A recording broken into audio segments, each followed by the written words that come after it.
What are the duties of a trustee or a governing board member? One of the first things that I ask, whether you are in a trust, society or a company, acquaint yourself with the aims and objects, rules and regulations, and work within that framework. What do I mean by this? Every organization has with itself what is called a charter. In a trust, it is called a trust deed. In a society or a company, it is called memorandum and articles of association. In a random check that I always do, I ask people, do you have a charter? Oh yes, we have it. Where is it? Safely locked. Very good. All original documents must be safely locked. Have you ever read it? No, I have not read it. It happens. There are people I know who have served on their boards or as senior executives for 10 years, 15 years. They have heard of a document called trust deed or memorandum, but they never read it. So the point is, keep your originals very safe in the safe deposit locker or wherever you're keeping it in the cupboard. But there is certain thing called photocopying, Xerox. Just make copies. Every board member should have a copy of the charter. Every senior executive should, and in your lifetime read the document entirely at least once. It's a mandatory requirement because you should know what your own charter wants you to do. What are the aims and objectives? What are your powers? What are your duties? What are your obligations? Your own charter will tell you that first. Second thing is to oversee accounts, particularly the cash book, petty cash book, ledgers, everything. Here the issue is of oversight. I mean, I'm not saying the trustee himself should sit down and write the cash book and the ledger, but oversee that these things are done. Oftentimes the cash book is written but never posted to the ledger. Vouchers are maintained but there is no authorization, there are no attached specifics to that. In fact, to start up organizations in this audience, the fundamental of good finance keeping is a good vouching system and a good receipt system. Mandatory. It may seem very elementary to the bigger organization, older, but for the startups, this is the foundation of good finance keeping. Every time money goes out of your organization, make a voucher. Somebody has been reimbursed for travel, make a voucher. And somebody has to authorize it. So there is a number to the voucher, there is a date to the voucher, details are given and attachments. Supposing you have given somebody a travel reimbursement. Somebody had to travel to Delhi to meet somebody at the Home Ministry regarding FCRA.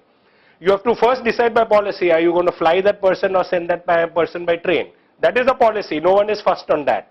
If you have decided to fly, it's fine. An e-ticket is generated, that is not good enough. With that, you nowadays accounting standards require you have to have attach the boarding pass also. Because e-ticket anybody can generate. The boarding pass confirms that you actually undertook the travel. And somebody has to authorize that. So every time money is given to somebody to buy 10 notepads, so it may be petty cash or whatever, every time money goes out, a voucher is made, which is numbered, dated, details and attachments. And every time money comes into your organization, a receipt is made or a cash memo. Donation has come, make a receipt. Again, the receipt has a number, it has a date and details. So it's a donation, it's a sale of your product, it's a rent that has come, it's a membership fee that has come, a receipt or a sale of your product.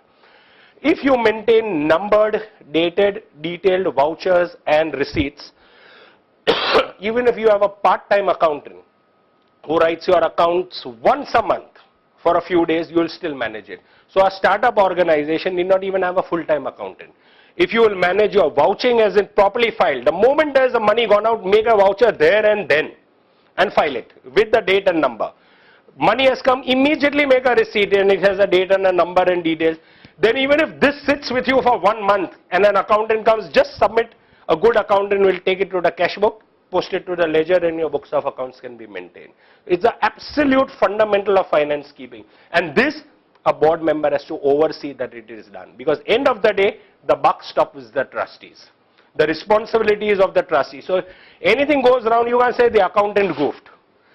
The trustees are liable for that.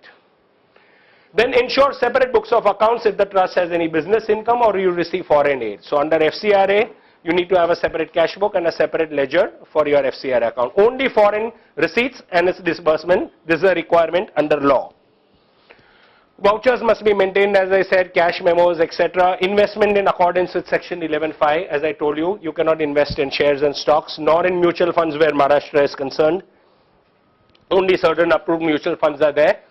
If the trust operates in more than one region with regular branch offices, the accounts of all such branches should be consolidated or separate accounts should be maintained. Supposing you are headquartered in Bombay, but you have activities in Nasik, in Pune, in Sholapur, wherever else, and there's a lot of fundraising even going on over there and spending, make sure this all gets integrated into your main account. Failing which, if your branch offices become too big, then follow the model of what in the corporate world is called franchising. In the non-profit world, we call them affiliates.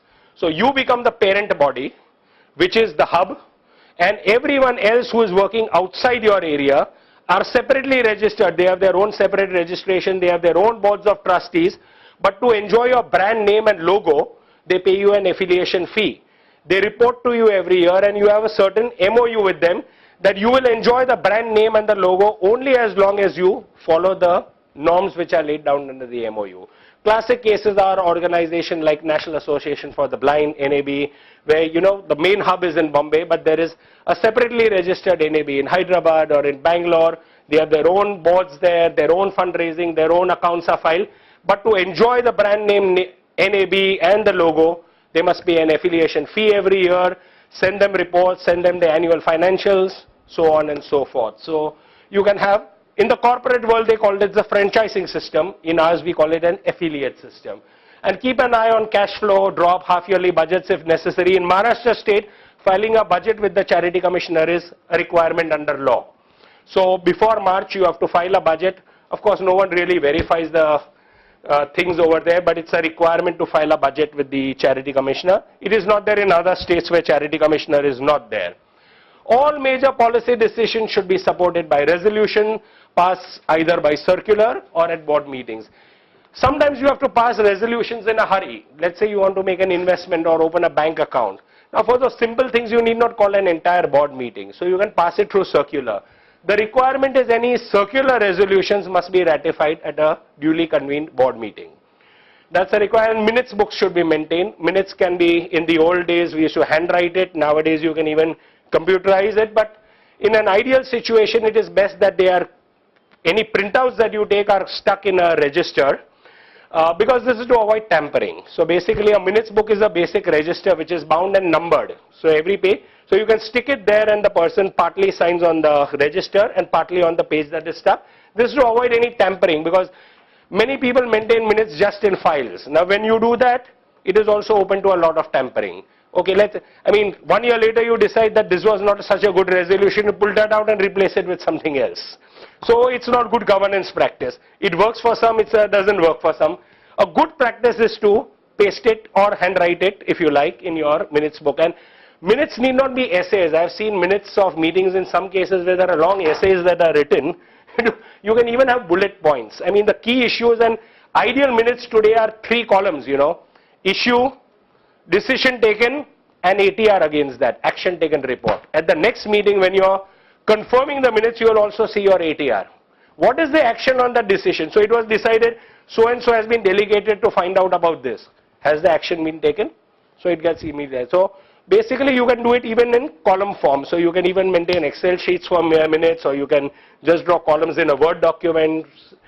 There is really no hard and fast position under law in this regard. And all trustees are jointly and severally responsible. In a trust, we have a concept of a managing trustee or an executive trustee, but under law there is no definition of a managing trustee or an executive trustee. This is for your own convenience. In a society you do have a president, secretary who makes the agenda, etc., a treasurer who looks after or rather oversees accounts, but in a trust there is no such portfolio. All the trustees are supposed to be jointly and severally responsible. So this is the position under law. So managing trustee is there by your convenience. You decide to have somebody, but otherwise it's joint and